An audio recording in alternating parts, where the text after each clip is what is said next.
Today we're going to be taking a look at what is possibly my favorite computer that I own. This is the IBM PS2 model L40SX. It is by far my favorite laptop and has arguably the best keyboard out of any portable computer I've ever seen. Alright, let's take a crack at this thing and see what we're dealing with here. You probably already noticed that it's a large beige slab. And that's not necessarily a bad thing. I quite like its design. It's a very boxy machine. It's got the IBM logo up on top there, kind of angled at the typical ThinkPad kind of styling. On the side here we have our 3.5-inch floppy drive. Around back, unplugging it here, we have our little doors that flip down where our ports, our battery would normally go in there. It's a little bit corroded, we'll get into that later. And we've got PS2 port, parallel, serial, VGA, and some sort of expansion connector, probably for a docking station, as well as our power port back there and our battery compartment, as I said before. And let's go ahead and flip it around. There's nothing really on the other side except for a couple modem ports. I'm not sure why there's two, but there are. Let's go ahead and open it up. I'm going to have to pause and zoom out briefly so we can get the whole thing in frame because it is a bit massive.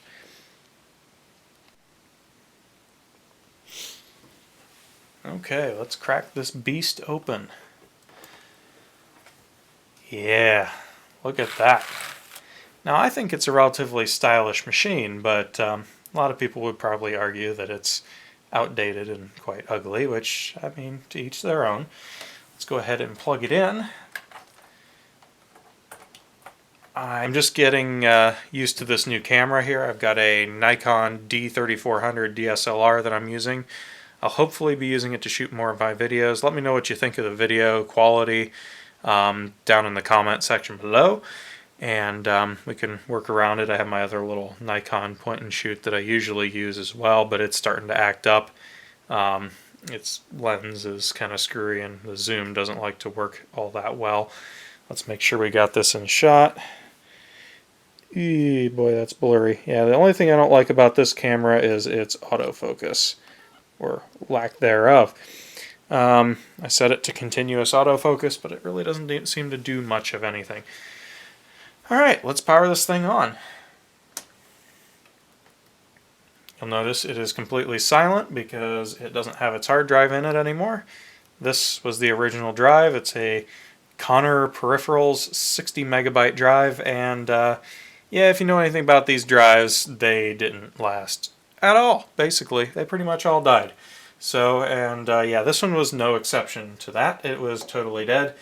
Made all sorts of horrifying grinding and clicking noises when I first turned it on, so I said nope to that, and installed a 256 megabyte compact flash card, which is doing just beautifully. Just passed its RAM check. You might be able to see that it has 16 megs of the more conventional memory. It actually has 18 megs total. 2 megs extended. The onboard memory on this laptop is 2 megs, and it has the two 8 meg expansion modules.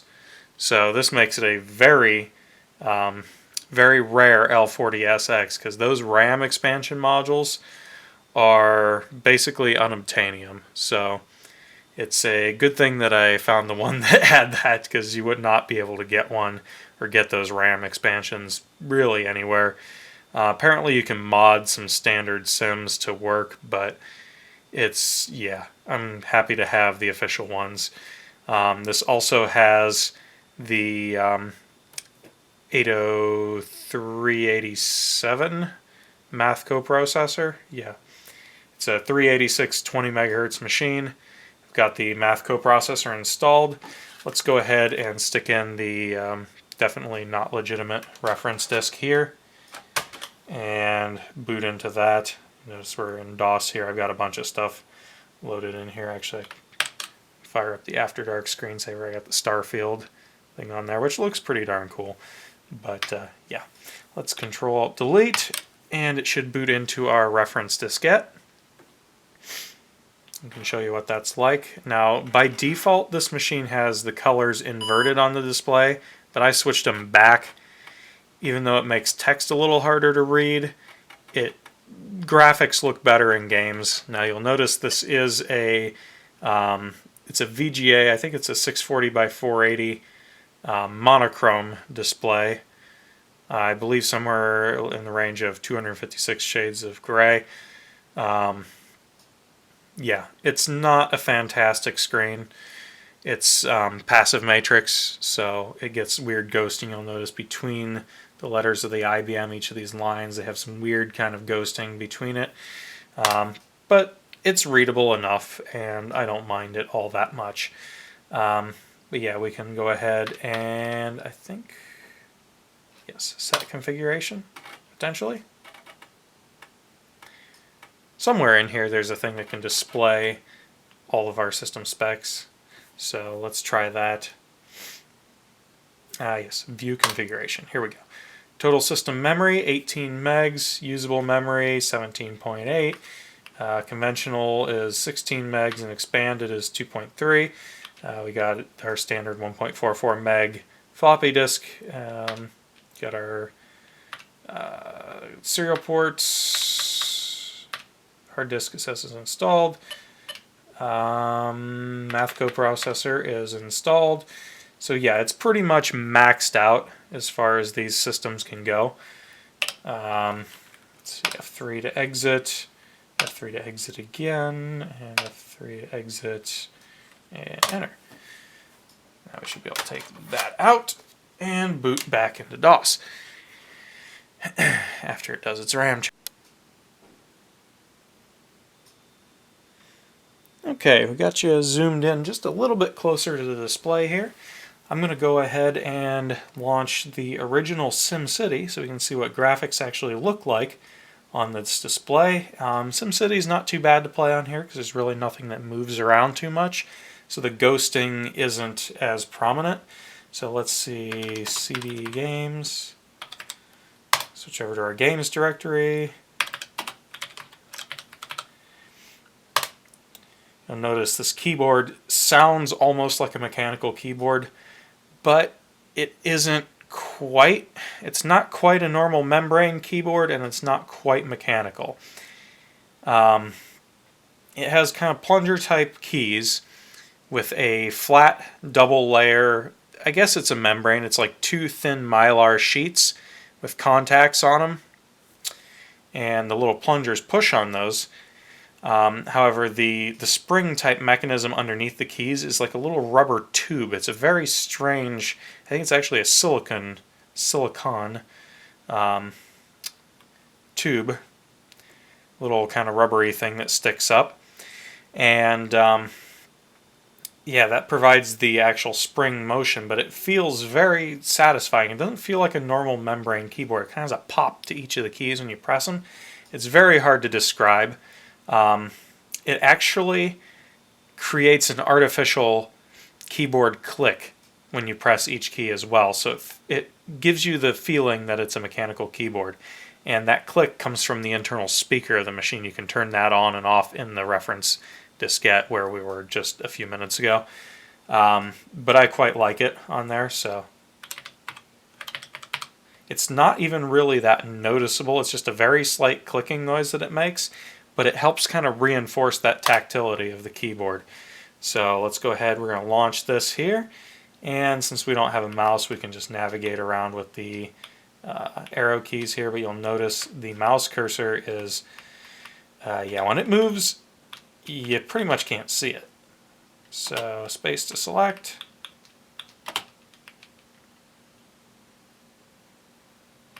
And we just created a new city here.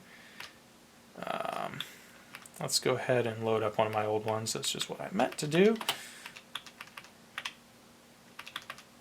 Load city. And there we go. Yes, you'll also notice PC speaker sound only. There is no real sound device on this computer, which is a bit disappointing because it would be really cool to have a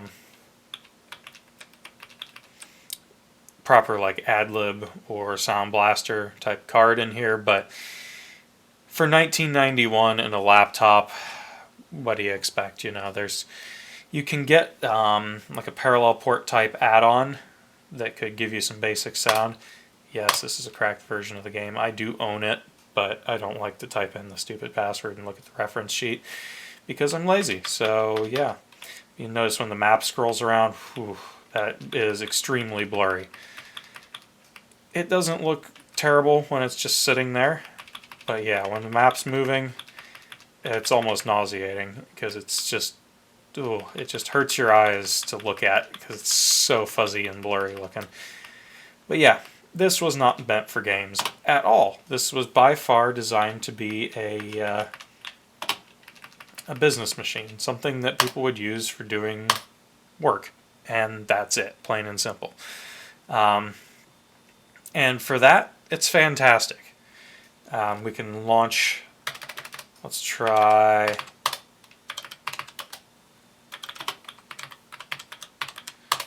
let's launch ourselves a copy of Microsoft Works 2.0.